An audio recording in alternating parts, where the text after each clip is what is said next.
semua. Sekali lagi shalom. Terima kasih buat keluarga besar Lesik, Papa Kris, Mama, dan khusus Mama Yuri di tempat ini yang telah memberi saya kesempatan, kami kesempatan dari gereja untuk melakukan ibadah perkunjungan. Ini ibadah pertama di 2025, ibadah perkunjungan. Dan saya memilih teks firman Tuhan dari Matius pasal 15. Matius pasal 15 ayat 21 sampai ayat yang ke-28. Matius pasal yang ke-15 ayat 21 sampai ayat yang ke-28. Saya baca untuk kita sekalian.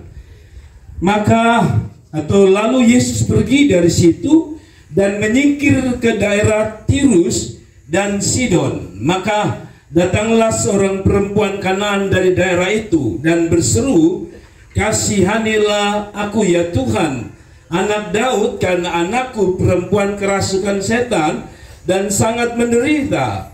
Tetapi perhatikan ayat 23, Yesus sama sekali tidak menjawabnya. Lalu murid-muridnya datang dan meminta kepadanya, "Suruhlah ia pergi." Ia mengikuti kita dengan berteriak-teriak. Jawab Yesus, "Aku diutus hanya kepada domba-domba yang hilang dari umat Israel." Tetapi perempuan itu mendekat, menyembah dia sambil berkata, "Tuhan, tolonglah aku." Tetapi Yesus menjawab, "Tidak patut mengambil roti yang disediakan bagi anak-anak dan melemparkannya kepada anjing." Kata perempuan itu, "Benar Tuhan, namun anjing itu makan remah-remah yang jatuh dari meja tuannya." Maka Yesus menjawab dan berkata kepadanya, "Hai ibu, besar imanmu, maka jadilah kepadamu seperti yang kau kehendaki." Dan seketika juga anaknya sembuh. Saya beri tema seperti biasa di setiap khotbah saya selalu kasih tema. Dan tema saya adalah ini, Bapak Ibu dengar baik-baik. Tema kita adalah kekristenan itu bukan status, tapi kekristenan itu adalah sikap hidup yang lahir dari perjumpaan dengan Tuhan. Amen. Saya ulangi lagi, tema saya adalah kekristenan itu bukan status, tapi apa? Sikap hati yang timbul dari perjumpaan dengan Tuhan. Jadi saya jelaskan sedikit dulu latar belakang. Kalau tadi kita baca, ini ada seorang perempuan disebut perempuan Kanaan. Perempuan Kanaan ini masuk dalam golongan orang kafir. Jadi orang Israel itu terpecah menjadi dua, dan bagian yang lain adalah Kanaan ini. Kanaan ini orang-orang kafir yang tidak mengenal Tuhan. Jadi itu satu dulu. Kalau Bapak Ibu tadi baca, ada satu perkataan yang keluar dari mulut Yesus bilang begini, roti ini kami berikan untuk anak, bukan untuk anjing. Nah, ini bukan berarti Yesus sudah mati ya. Tapi saya mau jelaskan dulu bahwa kata anjing di sini, kata anjing itu dalam bahasa Yunani itu ada dua. Satu itu anjing yang berarti anjing pada umumnya, yaitu kion. Kion itu artinya anjing pada umumnya, anjing liar. Anjing yang tidak dipelihara, yang kebanyakannya kotor dan bau dan tidak terurus. Tetapi kata yang digunakan di dalam konteks ini adalah kinarion, atau anjing peliharaan, anjing kesayangan. Kenapa saya harus jelaskan ini? Begini, Bapak Ibu kalau baca Matius itu dia menulis kitab Matius itu tujuannya untuk siapa? Untuk orang Yahudi, untuk orang spesial orang Yahudi. Tapi mengapa di Matius pasal 15 ada cerita mengenai orang kafir, yaitu perempuan dari saudara? Dari Kana. Kenapa saya menjelaskan ini? Supaya kita sadar bahwa pada akhirnya orang kafir ini kok dipilih Matius, dimasukkan dalam cerita Matius. Padahal kalau saudara baca Matius pasal 1, itu dia bercerita tentang rangkaian susunan silsilah Yesus, dan semua itu adalah orang Yahudi. Tidak ada satu orang kafir ya, ataupun kalau ada sebentar saja. Yang ditonjolkan adalah orang Yahudi. Nah, menarik adalah Waktu Tuhan bilang begini, waktu Tuhan memuji perempuan kafir ini, dia mengatakan, oh, imanmu luar biasa, dan jadilah sesuai iman. Itu sebabnya saya tarik kesimpulan, khotbah saya adalah, dengar, kekristenan bukan sekedar status. Kekristenan itu adalah sikap hati. Sikap hati karena apa? Sikap hati yang muncul dari perjumpaan dengan Tuhan. Ini perempuan tidak pernah ketemu Tuhan, tapi kenapa dia punya iman begitu luar biasa? Nah, ini yang saya mau bahas. Dengar baik-baik. Mama Yori kebetulan baru gabung. Kekristenan itu bukan bicara tentang baru gabung atau sudah lama gabung. Kekristenan itu bukan bicara berapa lama kita jadi Kristen. Tapi kekristenan tadi saya bilang apa? Sikap hati. Bukan sekedar status. Kalau status saja semua orang Kristen. Nama jelas. Matius, biasanya katanya nama-nama Kristen itu kebanyakan ada us-us di belakang. Matius, Markus, siapa lagi yang ada us-usnya? Filipus, Titus, kan? Kecuali Titus dan itu bukan. Tapi rata-rata us-us. Sampai ada orang Katolik suka pakai nama Saverius. Ada us-usnya. Orang sebut itu nama, orang pasti bilang itu Kristen, betul ya? Tetapi dengan baik-baik, apakah kekristenan hanya sekedar nama, status, di KTP Kristen, ya kan? Tetapi bukan rupanya. Yang Tuhan cari itu sikap hati. Tadi kalau lihat golongan orang Yahudi ini perempuan tidak masuk. Tapi lihat kenapa ini perempuan masuk. Tadi saya bilang sikap hati yang Tuhan dapati dalam diri orang. Apa sikap hati orang Kristen yang menarik perhatian Tuhan? Sikap hati tadi saya bilang tidak sembarang lahir dari apapun. Sikap hati tidak lahir hanya karena maaf ada aturan gereja. Sikap hati tidak hanya sekadar lahir hanya karena kita lahir di gereja apa. Misalnya kita di gereja lalu kita pikir kita Kristen, tidak selamanya. Atau mungkin kita di GBI, di GPDI, maaf kata di GBI, bukan. Tapi bicara tentang sikap hati yang lahir dari perjumpaan dengan Tuhan. Waktu Rasul Paulus belum ketemu Tuhan Yesus, kita tahu dia itu agamanya jelas Yahudi, keras sekali. Tapi dia hanyalah seorang pembunuh, betul ya? Seorang penjahat. Sampai dia ketemu Yesus, sikap hatinya berubah. Jadi kekristenan sekali lagi bukan apa? Status. Kalau status itu bukan satu yang membanggakan, dan Tuhan tidak cari status. Tuhan cari sikap hati, kembali dari lahirnya perjumpaan. Nah, lihat waktu perjumpaan dengan Tuhan, apa yang terjadi? Ada 4 sikap yang dimiliki wanita ini sebagai sikap akibat dia berjumpa dengan Tuhan. Tadi saya bilang, kalau omong Yesus mungkin dia tidak kenal. Orang Yahudi saya tidak kenal Yesus. Sampai hari ini orang Yahudi belum mengakui Yesus adalah Mesias, apalagi Tuhan. Tetapi lihat bahwa ini perempuan akhirnya menyadari bahwa anaknya bisa sembuh karena dia percaya Yesus. Mari kita lihat sikap hati model bagaimana yang membuat kita dihitung oleh Tuhan. Ya, itu sebabnya saya suka ya. Kita orang Kupang saya suka. Tidak selamanya kita memberi nama anak-anak itu pasti pakai nama Alkitab. Kenapa? Karena tidak jamin kita kasih nama Alkitab itu perilaku seperti kita, betul tidak? Ada Matius dalam Bible, ya kan? Itu sebabnya saya lihat kita nama-nama ini kan di luar nama-nama, kebanyakan nama-nama Alkitab. Contoh, Yanto. Yanto itu nama Jawa.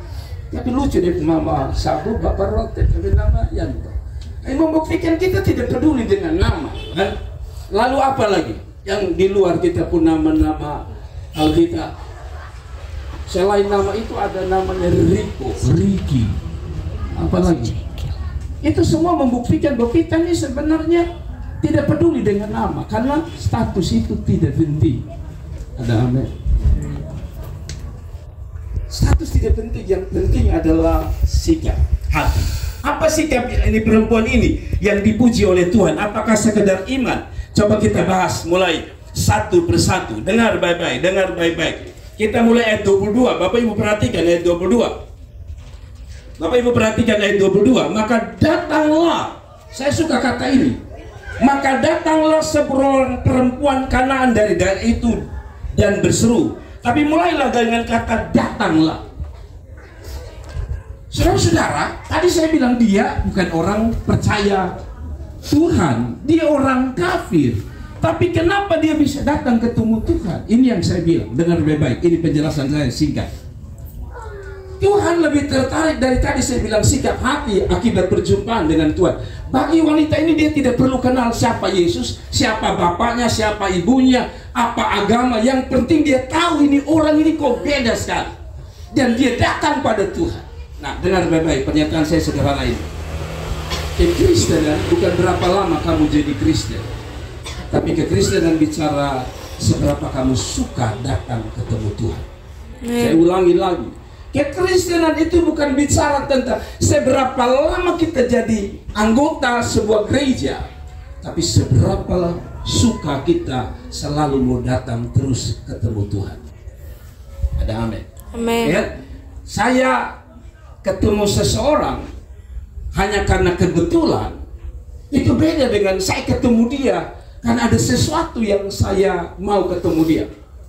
Seorang yang pacaran itu punya gairah berjumpa, itu berbeda berjumpa dengan orang yang dia mau ketemu pacarnya. Beda dengan seorang yang mau ketemu seorang musuh, beda. Jadi kalau sampai ini perempuan mau ketemu Tuhan, ini yang Tuhan lihat, ini orang luar biasa, dia kafir, kalau boleh bilang begini, dia baru daftar jadi pengikut Tuhan, tapi hatinya sudah suka ketemu Tuhan. Nah, kenapa saya bilang Kristen bukan bicara status, tapi bicara sikap hati. Sikap hati pertama suka ketemu Tuhan. Karena kita lihat berapa banyak orang Kristen ini hari Minggu kita kasih contoh. Berapa banyak orang ke gereja? Coba saya tanya. Penduduk Kristen di Kota Kupang ini berapa banyak? Lalu coba kita selidiki berapa yang datang gereja. Coba selidiki. Mungkin hanya sekian persen dari jemaat yang terdaftar. Lihat, Kristen atau Kristus tidak pernah bangga dengan berapa lama kita ada jadi orang Kristen, tapi seberapa sukanya kita tadi untuk selalu datang sama Tuhan. Amin. Jadi begini, saudara bisa bilang saya pun nama Matius, Markus, Lukas, aduh, Fanggidain misalnya. Kalau saudara tidak suka datang pada Tuhan, tadi saya bilang, saudara bukan orang Kristen sebenarnya. Saudara hanya agama Kristen, saudara bukan pengikut Tuhan yang sejati. Karena pengikut Tuhan sejati pasti dia pun sikap dia mau datang ketemu Tuhan. Amin. Kekristenan bukan sesuatu yang harus paksa orang untuk datang cari Tuhan. Tidak. Ini perempuan tidak ada yang undang dia, tidak ada yang bagi selebaran untuk bilang datang ya ada Tuhan Yesus di sini. Tidak ada. Dia datang sendiri. Ini yang membuat Tuhan suka. Dengar. Ketika kita datang sama Tuhan, bukan karena diajak.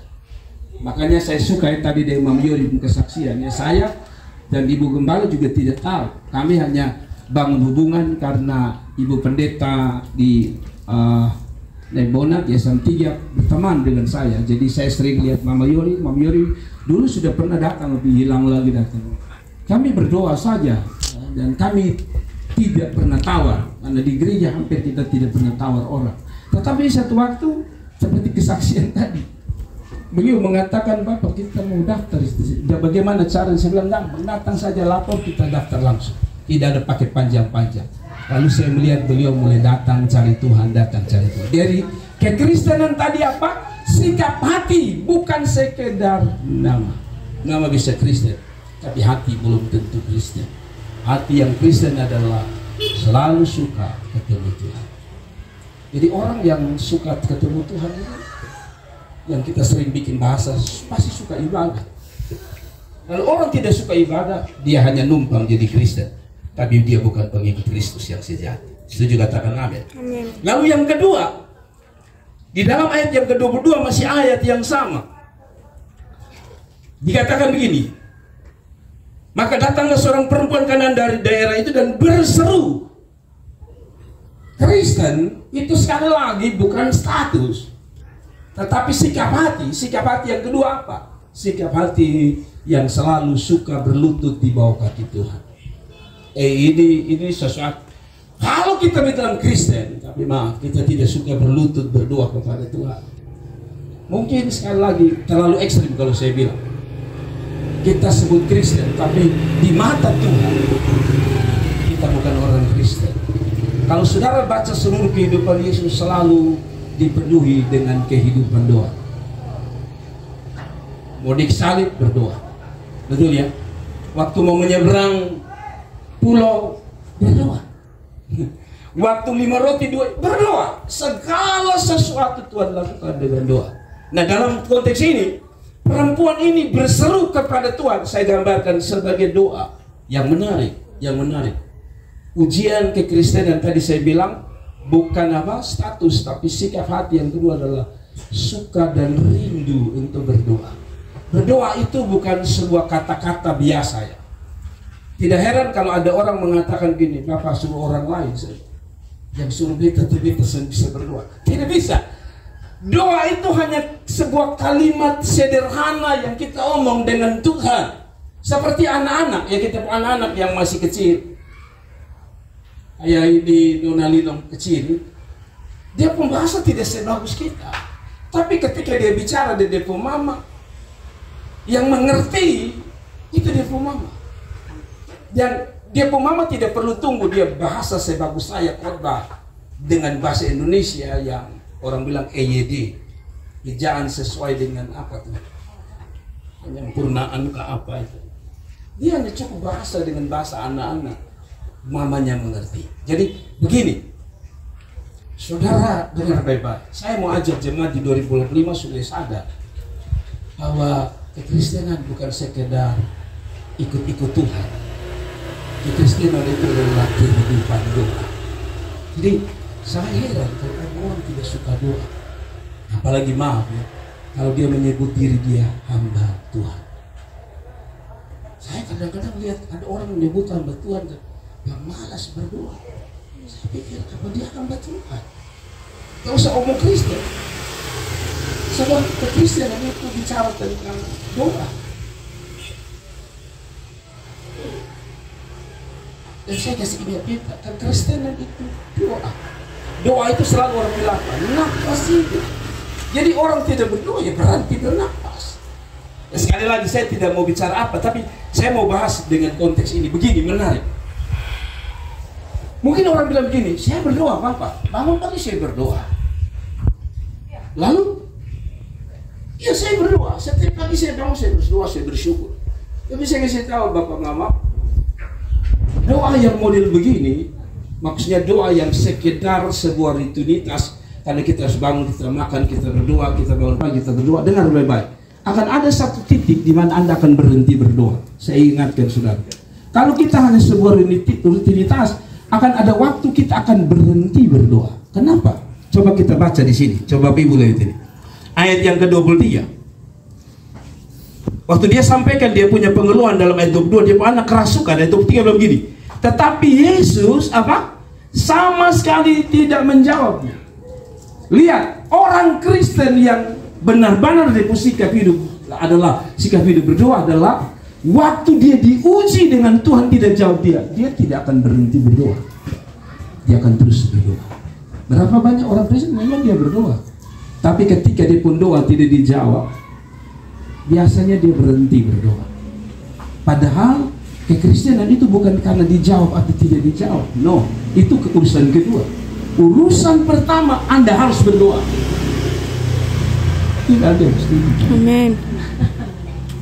Tapi sekali lagi betul ini perempuan Tuhan suka dia kenapa? Tuhan tidak jawab dia. Tapi kalau saudara baca sampai dia dapat jawaban doa, baru dia berhenti berseru pada Tuhan. Orang yang hanya sekedar mengisi jadwal doa, satu waktu Anda akan bosan, jenuh, dan pada titik tertentu di mana saudara mulai kecewa dengan jawaban, Anda berhenti. Tapi orang yang punya gaya hidup berdoa, dia tidak peduli ini mau dijawab, sudah dijawab atau belum dijawab, dia akan terus berdoa. Nah, ini yang membuat tadi saya bilang hasil dari pertemuan dia dengan Tuhan. Kalau hanya hasil pertemuan dengan teori, semua orang bisa teori untuk berdoa. Tapi orang akan menjadi suka berdoa ketika dia punya pengalaman ketemu Tuhan. Itu sebabnya ada yang bilang, aduh beta waktu berdoa rasa hadirat Tuhan. Akibat dia rasa diri Tuhan, maka itu akan menggerakkan dia, membuat dia bergairah untuk berdoa. Jadi kalau berdoa hanya sebuah kata-kata, dengar, kita akan sampai pada titik jenuh dan bosan.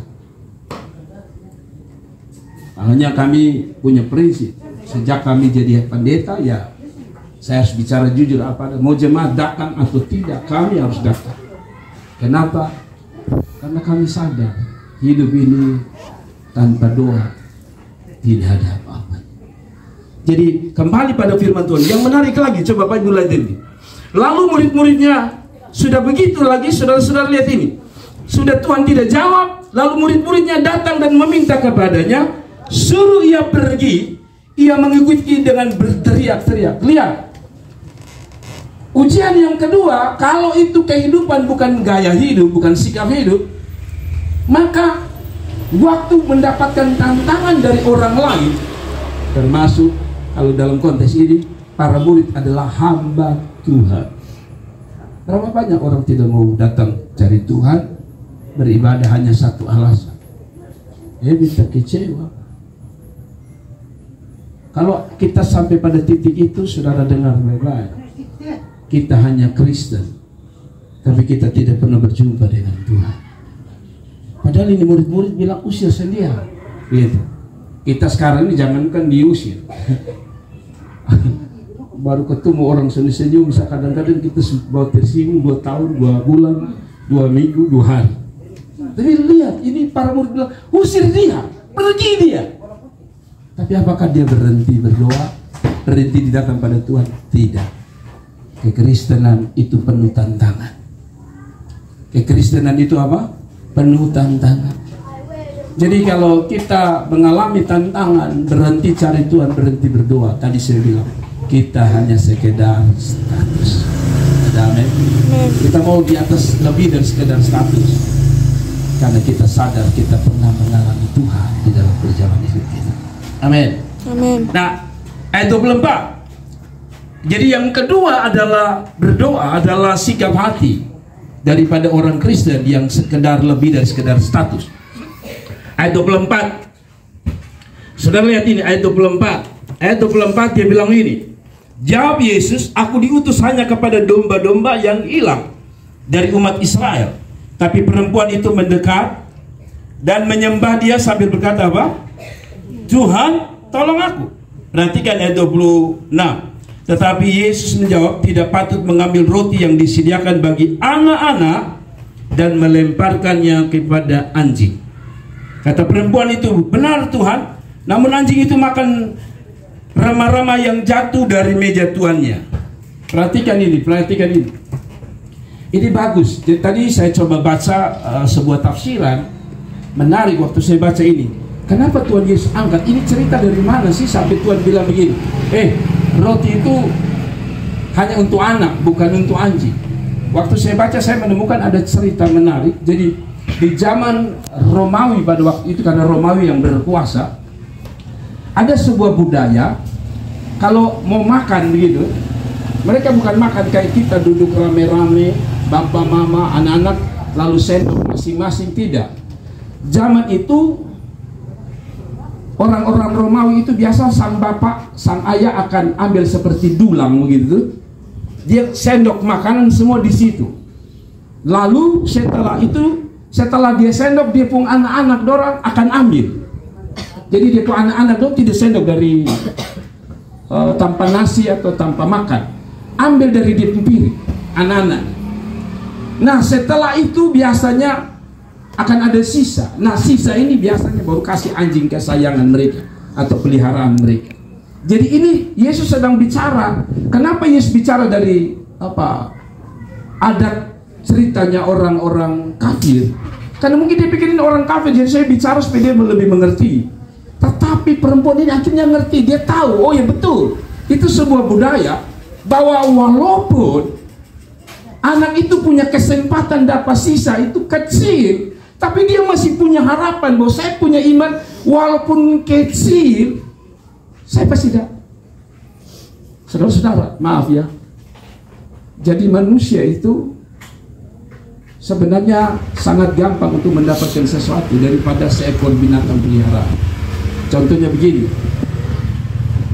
kita itu hanya kasih kita pun binatang peliharaan, biasanya yang benar-benar kita, pertama kita sudah tidak suka, kedua parutsu kembung naik bangka naik maksudnya kenyang, baru kita mau kasih kita binatang, betul tidak? Ketiga, biasanya kita kasih karena sudah bau. Artinya begini, kita tidak sembarang kasih binatang. Tapi saya pikir begini, perempuan ini tanpa sadar dia belajar dari binatang. Saya tanya Bapak Ibu, punya binatang peliharaan kita ya, pernahkah saudara dengar binatang itu berdoa?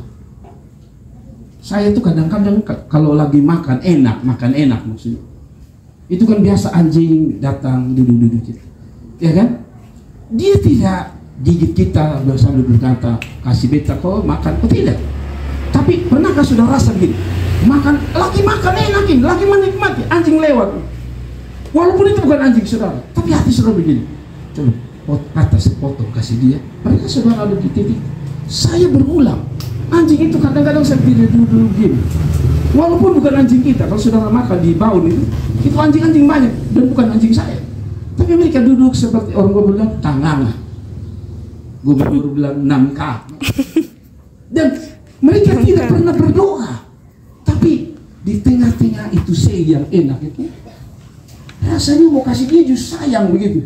Oh ini beli mahal lagi, tetapi ini hati ini tidak kasih. Orang gue bilang entah itu sepotong, biasanya saya lempar dan anjing itu begitu tangkap. Saya pikir begini, anjing saja dia tidak ada kontak batin dengan saya, dia tidak ada doa di situ, tapi dia meyakini sampai dia duduk lama sampai dia dapat sesuatu. Perempuan ini belajar bahwa kekristenan itu bicara tentang, tadi saya bilang, pengalaman iman.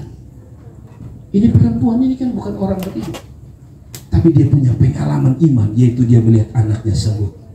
Kekristenan saya selalu bilang bukan sekedar kita dengar berapa banyak cerita tentang Yesus, tapi seberapa banyak pengalaman kita dengan Tuhan. Betul. Orang-orang yang punya pengalaman dengan Tuhan, saya selalu bilang ini tidak jamin, tapi kebanyakan lebih kuat imannya, lebih kuat pengiringannya dengan Tuhan kebanding mereka yang sekedar mendengarkan teori tentang Allah. Saya mengalami, dan saya percaya kita semua mengalami yang namanya Tuhan. Mungkin kita pernah sakit berat, dokter bilang, weh Pak, ini kayaknya mati. Ternyata kita masih hidup. Itu sebuah pengalaman iman. Mungkin karena kita tidak ada makan sama sekali, lalu tiba-tiba dengan mujizat Tuhan, Tuhan kasih kita makan. Itu adalah pengalaman pribadi, bukan hasil dari sebuah produk agama, tapi dari sebuah pengalaman. Tadi Mama Yoris cerita, itu pengalaman. Dan inilah yang membuat kita beda dengan orang Kristen pada umumnya, yaitu pengalaman. Amin. Amin. Kalau tanpa pengalaman, Tuhan ini hanya jadi teori. Kalau Tuhan jadi teori, tidak heran orang gampang tinggalkan Tuhan. Begini saudara, apapun produknya, minuman ini kan banyak mereknya, tapi setiap produk ini kan katanya ada dia punya kadar, apa namanya, kadar air yang bagus. Dan orang-orang yang sudah terbukti tahu dia punya kadar, biasanya akan memilih air tersebut. Demikian dengan Tuhan. Sekali lagi, kekristenan itu apa? Pengalaman pribadi atau pengalaman iman berjalan dengan Tuhan. Yang setuju katakan amin. Yang terakhir, saya mau tutup. Bapak Ibu perhatikan. Maka Yesus menjawab dan berkata kepadanya, hai ibu, besar imanmu, maka jadilah kepadamu seperti yang kau kehendaki. Dan seketika itu juga anaknya sembuh. Saya tidak akan bicara mujizat, tapi saya hari ini mengambil dari cerita bukan mujizat. Saya mengambil cerita ini dari sikap hati perempuan ini. Saya kasih tahu Bapak Mama, kekristenan bukan sekedar mujizat, tapi kekristenan sikap hati. Orang Israel itu berapa banyak dia mengalami mujizat, tapi berapa banyak yang setia dengan Allah Yahweh? Sedikit. Murid-murid itu kurang apa Tuhan bikin mujizat? Saya tanya Bapak Mama, betul tidak? Petrus lihat Yesus berjalan di atas air, dan dia pernah jalan di atas air. Pada akhirnya berujung di mana, Bapak Ibu? Penyangkalan Yesus. Jadi saya sengaja mengangkat ini supaya kita sadar, kekristenan bukan sekadar pengalaman mengalami mujizat, tapi pengalaman pribadi bagaimana dia mencintai Tuhan. Dan cirinya hanya 3. 1, dia suka datang pada Tuhan. Lalu yang kedua, dia suka omong-omong dan berseru kepada Tuhan. Dan yang terakhir, imannya tetap dia pegang. Bukan hanya iman mujizat, tapi iman bahwa dia adalah Tuhan dan Juru Selamat. Tuhan memberkati. Mari kita bangkit berdiri dan kita berdoa.